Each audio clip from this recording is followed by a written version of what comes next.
For a long time, so I'm very well aware of how beloved the National Railroad Museum is in this community. My grandkids take part in the Polar Express. I've been at Terror on the Fox and other events at the Railroad Museum. But it wasn't until a trip overseas with my husband that we really learned what an impact this museum has. We were in Ireland taking a train from Dublin to Belfast, sitting next to an Irish gentleman who happened to be a train buff, and he was telling me all about the route that we were currently on. Eventually got around to, where are you from? I said, Green Bay, Wisconsin, fully expecting that if he knew where Green Bay, Wisconsin was, it would be for the Green Bay Packers. But he surprised me, and he knew about Green Bay, and he knew about the National Railroad Museum. In fact, he knew more about it than I did, and it was on his bucket list, and he couldn't wait to go, especially to see the steam locomotive. So I was impressed. Word has gotten out, and so you can see why I'm excited to be here to support this beautiful effort today, and I know you're all very excited to be here too. So let's start it out. I'd like to introduce your campaign co-chair, Dr. David Ward, board chair of the National Railroad Museum.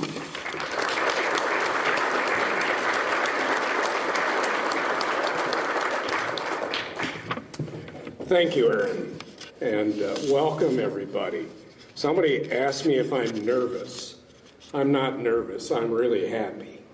Right? This is a huge milestone. So today marks a milestone in our efforts to reach the full potential of the National Railroad Museum. Expansion of the museum is critical to creating a National Railroad Museum along the banks of the Fox River. The first phase of that expansion, remember that phrase, the first phase of that expansion is named the Fox River Expansion, and it will create more space for education, exhibits, and events. The expansion will allow us to display key pieces of our collection, and occasionally there's a slide up here, and you can see one of my favorite cars, which is the vinegar car. That will be probably the one and only in the entire country. So keep watching. They got this guy up here right now, but that'll go away. So the expansion will allow us to display these key pieces, and it will open up views to the Fox River and surrounding environment, further improving our museum visitor experience. To accomplish this expansion, we set a capital campaign goal of $15 million. Thanks to the generosity of many donors, I'm pleased to announce that we have already raised almost $13 million, or 86% of our goal.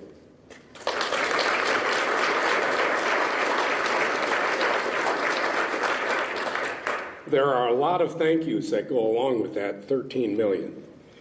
And reaching this goal was possible because we had generous donors, a capital campaign cabinet that worked very hard, a board that supported the cabinet and the goal, and all of this to tell our story to potential donors. Many people have worked hard on this campaign, and I want to recognize and thank the following people and organizations. First, where is my co-chair? Right here, right in front. This is General Carrie Denson.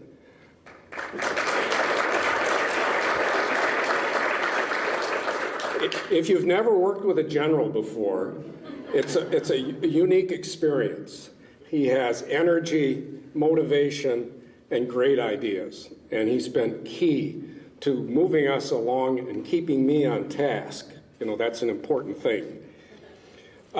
And many thanks to our cabinet members and board members for their work and generous support. Along with General Denson, the cabinet members have worked for over a year contacting donors and securing gifts and pledges.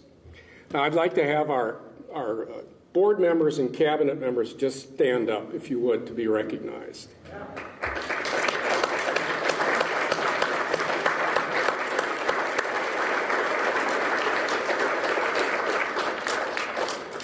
These are the people that did the heavy lifting, and it's very important. And we certainly want to recognize Mark Murphy and the Green Bay Packers.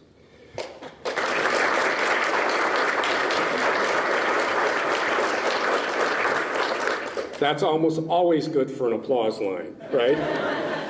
But Mark has been very supportive.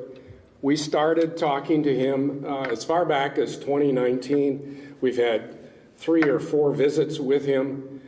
He's been very supportive, and it's really important to say, hey, our campaign spokesperson is Mark Murphy, who you will hear from shortly. We also received tremendous support from others as we sought some state support. I want to recognize Gary Goike for that. Please stand up, Gary.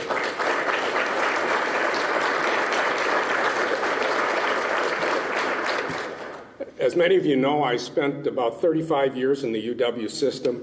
Making your way around the state capitol is a real talent. He has real talent. And that meant a lot to us. It meant in getting a generous commitment from the state, from the governor, for $7 million. That is enormous in pushing us forward. I also want to thank the Greater Green Bay Community Foundation. They're our fiscal agent for this campaign. And I'd like to call out, they'll be surprised at this, our campaign consultants, McDonald Schaefer. I see one of them standing there. Raise your hand if you would. I know there is Tracy. They have been excellent at keeping us on task and moving us forward. So please recognize all these people. Talk to them if you can after the program is over. It's important to celebrate the accomplishment to date, but my task today is to remind you that we have $2 million more to raise. So, to the extent you can help us, even with a small donation, we'll be very grateful for that. So this event does mark the kickoff to the public phase of our capital campaign. As I say, we still need to raise $2 million, but we've come a long, long way. And this, as we've said to the board, I said to the board, this is going to happen. There was some doubt about that. It's going to happen. So thank you for attending. We have some other speakers, and Aaron, I'll turn this back over to you.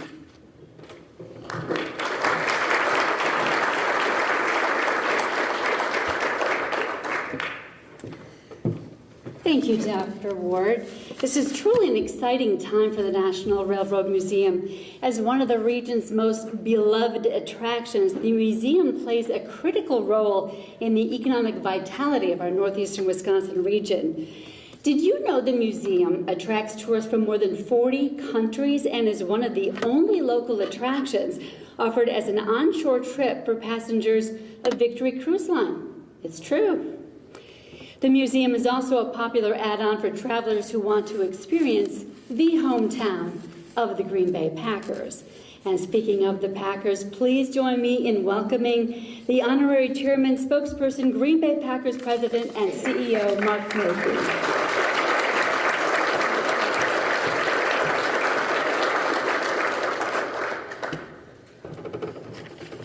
Thank you, Aaron, and welcome to Lambeau Field. It's great to have you all here. And thank you all for coming out to celebrate the launch of this important campaign. And we're really honored and pleased to be involved in the campaign and hosting you here today. The National Railroad Museum is just such a great community asset. I will never forget, about 16 years ago, when my wife and I moved to Green Bay, we were looking up different things to do, and I said, the National Railroad Museum's in Green Bay, Wisconsin? And we have been members and loved it, and we take our kids there and families, and it's just a great asset. And this campaign is going to ensure that it will continue to serve as an asset. And it's not just for our residents here, but like Lambeau Field, you attract visitors into the community. And it's really incredible to hear about the funds that have already been raised. Congratulations and thank you to all you, but particularly David. The job you've done is fantastic. To use a football term, though, you got to put it over the goal line. we're on the 10-yard line, and it's first and goal. But no, it's really exciting. I'm really pleased. The Packers are excited to support the initiative as the fundraising continues. The Packers and railroads go back a long way and a lot of great history. Of course, the history of the railroad industry is fascinating. With railroad serving as a key to the commerce and passenger transportation. But in the early days of the Packers, that's how they got the games. They were not flying around the country. They were taking trains. And, of course, fans coming up to the games at Lambeau Field, particularly coming up from Milwaukee. So we were benefited greatly from train service. And, with the recent designation of our area as, I want to make sure, as a corridor to be explored and researched for passenger railroad train service in the future, it's really an exciting time for our community. We're always really, really excited to be able to welcome fans from all over the country, really all over the world, to come to Green Bay. Particularly with the NFL draft coming up in April of 2025, we anticipate there will be about 250,000 people coming to visit Green Bay. It'll be the biggest event ever held in Green Bay. I'm proud to be wearing my NFL draft pullover, but it's really excited about it. I think we've had some discussions with Amtrak about the possibility of having train service that week for people to give people an idea what it's like, coming up from Milwaukee to the draft, and really excited. I guess the other thing I would say, having really a good portion of my adult life, I was on the East Coast. And for those of you that have lived in Green Bay, you really don't have a sense of how great train service and train travel is. But living in Washington, D.C., up and down the entire East Corridor, it was the easiest and best and actually cheapest way to travel. And you go from downtown to downtown. If we were going from Washington to Baltimore or Philadelphia or New York or Boston, just hop on the train. And really excited about the possibility of having train service here. I've always said, how can you have a national train museum here without train service? That's it. So I really think it would be tremendous for the community. And of course, as we continue to grow as a community and some of the things that we're trying to do with Titletown and some of the other economic development, I think really excited about the future of Green Bay. I mentioned before, the National Railroad Museum, during the draft, you're always welcome. You've got all kinds of people coming, but during that draft, those 250,000 people are going to look for a lot of different things to do, and this will be right at the top of the list. And I know they'll be really excited to be able to spend some time at the museum. Just in closing, I'd say we're really looking forward to the museum's continued growth through this really important capital campaign. It's really a special place, means so much to the community, and we're proud to help launch this public phase today. Thank you.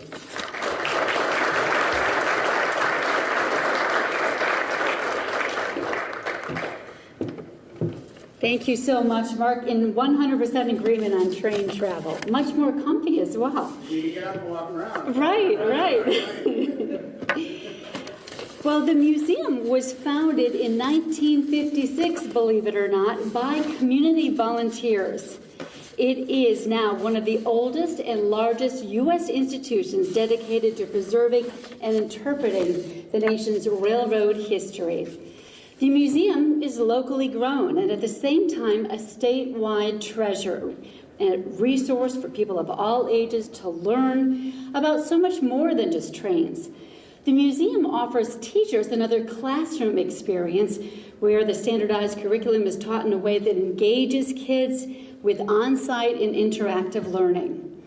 Knowing firsthand how important education is to the museum is our next speaker, who served for 3 years as the museum's Director of Education until she was named CEO after a nationwide search.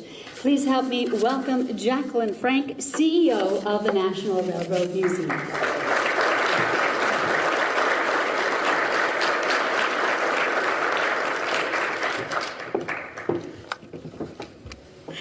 Well, thank you so much for being here today.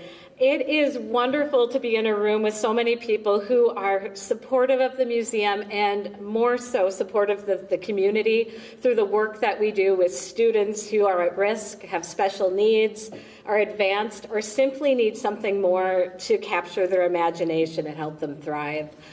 I am incredibly excited that we've raised more than 86% of that $15 million goal for the Fox River expansion. The progress that we've made together towards this first phase of the 4-phase project will help us create inspiring facilities to more fully meet our mission, which is to inspire lifelong learning by providing dynamic educational opportunities through the preservation of railroad objects, engaging exhibits, and innovative programs.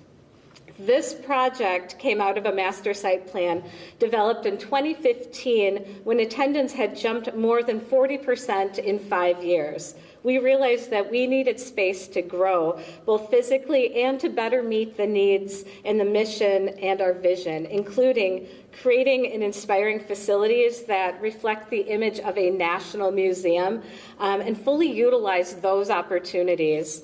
Develop cutting-edge interactive exhibits, support teachers and engage learners, curate and preserve a world-class collection for the public and into perpetuity, and of course partner with local municipalities, nonprofits, businesses, schools, and government agencies to really magnify our reach. Many of you may have remembered the full campus design of the master plan when we introduced it to the public in 2016. Reflecting on our national status, this design is reminiscent of Milwaukee Art Museum's Calatrava designed building or the Sydney Opera House. In response to the initial feedback from our stakeholders, work we had already completed along the Fox River shoreline, and a partnership with the DNR to create natural habitat along the waterways, we decided to break the project into those 4 phases, focusing first on the eastern addition to our already existing Len Feste Center and connecting it to our outdoor spaces and that river view. Phases 2 and 3 will include future additions to the Len Feste Center. Phase 4 will finish the project with that iconic roundhouse that will enclose all remaining rolling stock for the public to enjoy throughout the year. The first phase enlarges the use of our campus as well, including outdoor event spaces, walking paths, and better accessibility.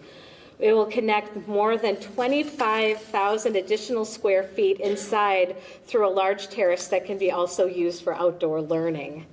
On the main floor, you can expect to see space with 4 tracks and rolling stock displayed on each. Interactive exhibits featuring history and STEM subjects will be integrated and immersive. You will be able to enter each train car and touch the things inside. This space will also be large enough for 200 school children to take part in educational programs, and at night, private corporate events, weddings, parties, and other community gatherings will also be able to take place. The space will also have a kitchen, storage, and a classroom or meeting space for 30 individuals. Upstairs, the mezzanine will overlook the lower level exhibits and through a curtain of glass, the Fox River. The space can be used for small gatherings or educational tours, but will also display a rotating exhibits from our over 150,000 piece object collection and those of private collectors as well. The building is not meant simply for one function, but to flex as our community and as our educator needs change and grow. It's going to be an area that can accommodate these needs from early morning networking, followed by an evening wedding reception, and of course educational programs during the day. Exhibits will also create a memorable space for all of these activities and will be a destination for families throughout the year. Not only is the visitor experience impacted positively, but the expanded space will help connect entertainment districts in the greater Green Bay area, initiate an additional $20 million economic impact each year, elevate the museum's visibility as the only National Railroad Museum or any national museum of any type in the upper Midwest, and provide the ability to advance our already sound financial foundation through related business activities. So, where are we within this process right now? Berner Schober Associates and Samuels Group have been key partners in the development of the design and ensuring that we are fiscally responsible as we move towards that groundbreaking. We publicly opened bids for construction on January 18th, and we are completing the bid qualification process as we speak. We continue to work with key community leaders to close our funding gap, and we are almost there. Our board meets next week to discuss the project, and we hope to announce our groundbreaking date very soon. So with that, thank you so much for your support of the museum and our community. You are the reason we have come this far and the reason that the project will be successful. Your advocacy, your time, your gifts have allowed us to be able to move so quickly from our shared vision to this moment today. So thank you.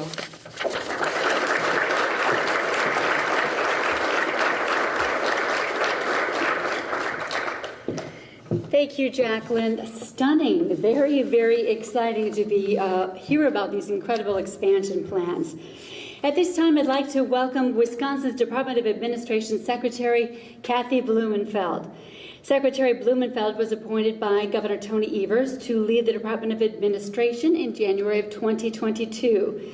As Secretary, she is a true advocate for delivering effective, secure, and innovative services for other Wisconsin state agencies and the public. As Secretary, she serves on the boards of the State of Wisconsin Investment Board, the Wisconsin Center District, and the Wisconsin Economic Development Corporation.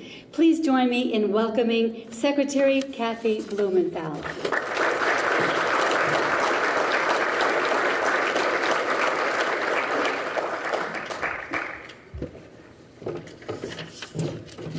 Good evening. Erin, thank you for that introduction, and thank you to Jacqueline and the National Railroad Museum for the gracious invitation to join you all here tonight, and of course our gracious hosts, Mark Murphy and Lambeau Field. What a great place to be. So on behalf of Governor Evers, we want to thank you for all the work that you've done to preserve our railroad heritage and to share with the people of Wisconsin, as well as all the visitors that come from across the nation and beyond.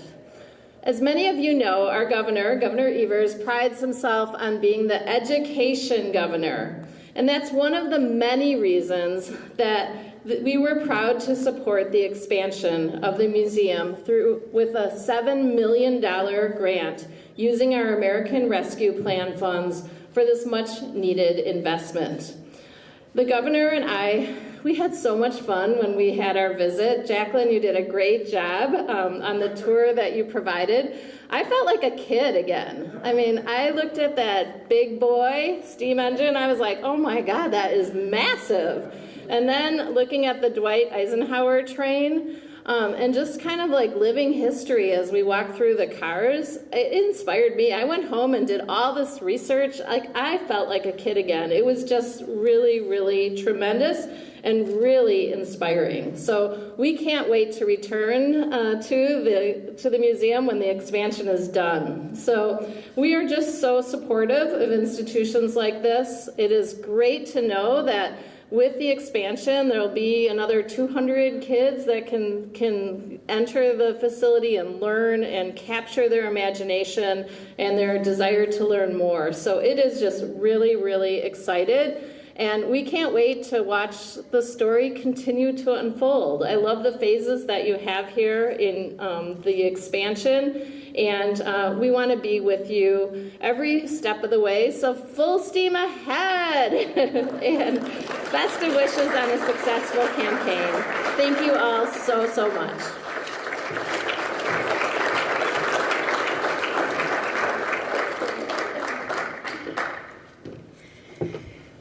Thank you, Secretary Blumenfeld, and thank you for the train pun. I was waiting for that, waiting for it. Our next guest is Andy Hawk, Legislative Director and Chair of Smart Transportation Division. A bit more about SMART. It's the largest railroad operating union in North America with more than 500 transportation locals. The Smart Transportation Division represents employees on every Class 1 railroad, as well as employees on many regional and short-line railroads. It represents bus and mass transit employees on approximately 45 bus and transit systems, and has recently grown to include airline pilots, dispatchers, and other airport personnel. Please help me welcome Andy Hawk.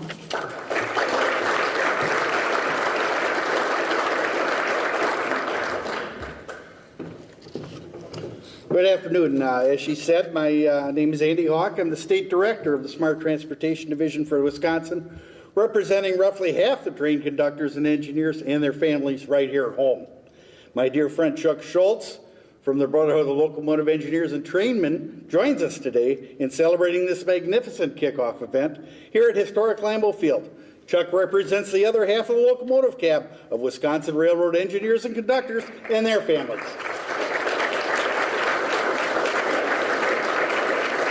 Chuck and I were enlisted in the National Railroad Museum's quest for historic state investment to memorialize railroading in Wisconsin, not only for our predecessors, but also for the generation now and those in the future.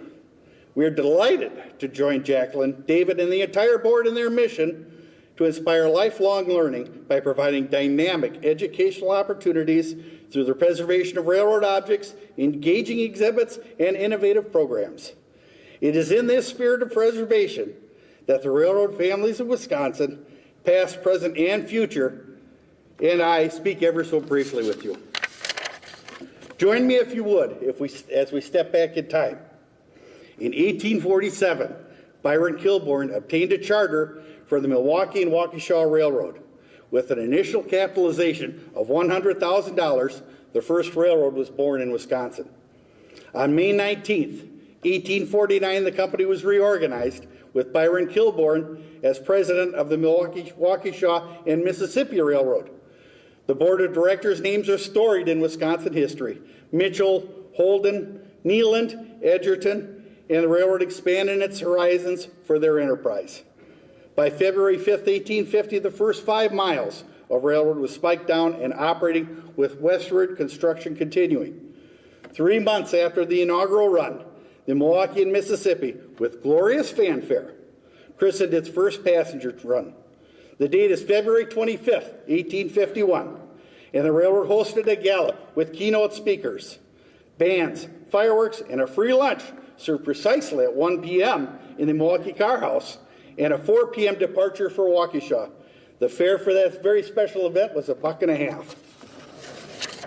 A new wood-burning locomotive built in Philadelphia and brought to Wisconsin by way of a Lake Michigan freighter, tied onto 2 open cars, and hurtled down the track at a blistering 25 miles per hour, with dignitaries and railroad officials in the open cars holding onto their hats and hanging on for dear life. Please remember that this is February. At Waukesha, the train was greeted by 3 rounds of cheers, and after an appropriate interchange of necessary civilities, the people of Milwaukee were invited to a dinner with their brethren from Waukesha. The dinner was served in the car shops in Waukesha near the depot. The dinner speaker was no less than the mayor of Milwaukee, Don Alonzo Joshua Upham, yet another storied Wisconsin pioneer. That railroad would go on to become the Milwaukee Road, with 10,000 some miles of track in 12 states and 40,000 employees. And that, my friends, is one of the first Wisconsin railroad stories. Now on to why we are here today. In representing railroad families, we railroaders today Even after 175 years of railroading, the stories continue. The railroaders of Wisconsin need a place for these stories to be memorialized. That was our mission in assisting the National Railroad Museum. A homegrown museum inspiring lifelong learning by providing educational opportunities through the preservation of railroad objects, engaging exhibits, and innovative programs. To the people that founded the museum and those that protect and further those objectives, we say a hearty thank you. It is in this spirit that the Wisconsin Railroad families present the only other copy of the acts incorporating the Milwaukee, Waukesha, and Mississippi Railroad Company that is not closely held in our state archives. This document is 20 pages long and contains legislative acts and organizing Wisconsin's railroad beginnings and is dated May 19th, 1849. Jacqueline and David, and of course the rest of the board, we now entrust this to you. This relic has waited 175 years for a home, and now it has one. I would like to thank you all for your indulgence and your patience as a beat-up old conductor tells a story. Thank you all for attending this wonderful event. Please join us again as we climb into those open cars one more time and call on my engineer friend Chuck. Chuck, all aboard, full steam ahead.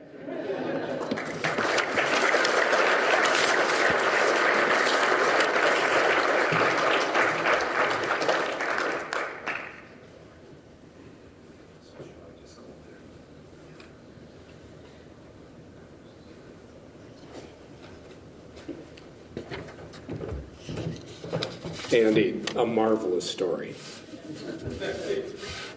And we want to thank you for this artifact, remembering that the museum protects things in perpetuity. Think about how long that is, right? In perpetuity. So it will find a good home in the National Railroad Museum, and we'll find a place to display that. Great history. Thank you so much.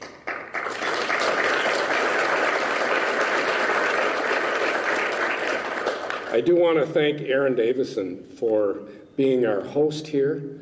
What a professional job, right? We got the best in Lambeau Field and the best to moderate our discussion, so thank you so much. Jacqueline made an important announcement. I want to remind you of that. This project is going forward. How many times do I have to say that? And we are going to have a groundbreaking. And, God willing, it'll be in the first half of this year. I keep pushing. I've got my shovel, and I'll be there. To those of you who took the time to be with us today, thank you for attending and supporting the capital campaign. I want to remind you of that, the capital campaign for the National Railroad Museum, and this launch of this public part of the campaign. We want you to stay, mix, mingle, and have refreshments. There's a lot of food out there yet. Members of the campaign cabinet and board will be available to answer questions and give you further information about this project, the Fox River expansion. And with that, everybody stole my full steam ahead. With that, thank you for attending and have a safe trip home.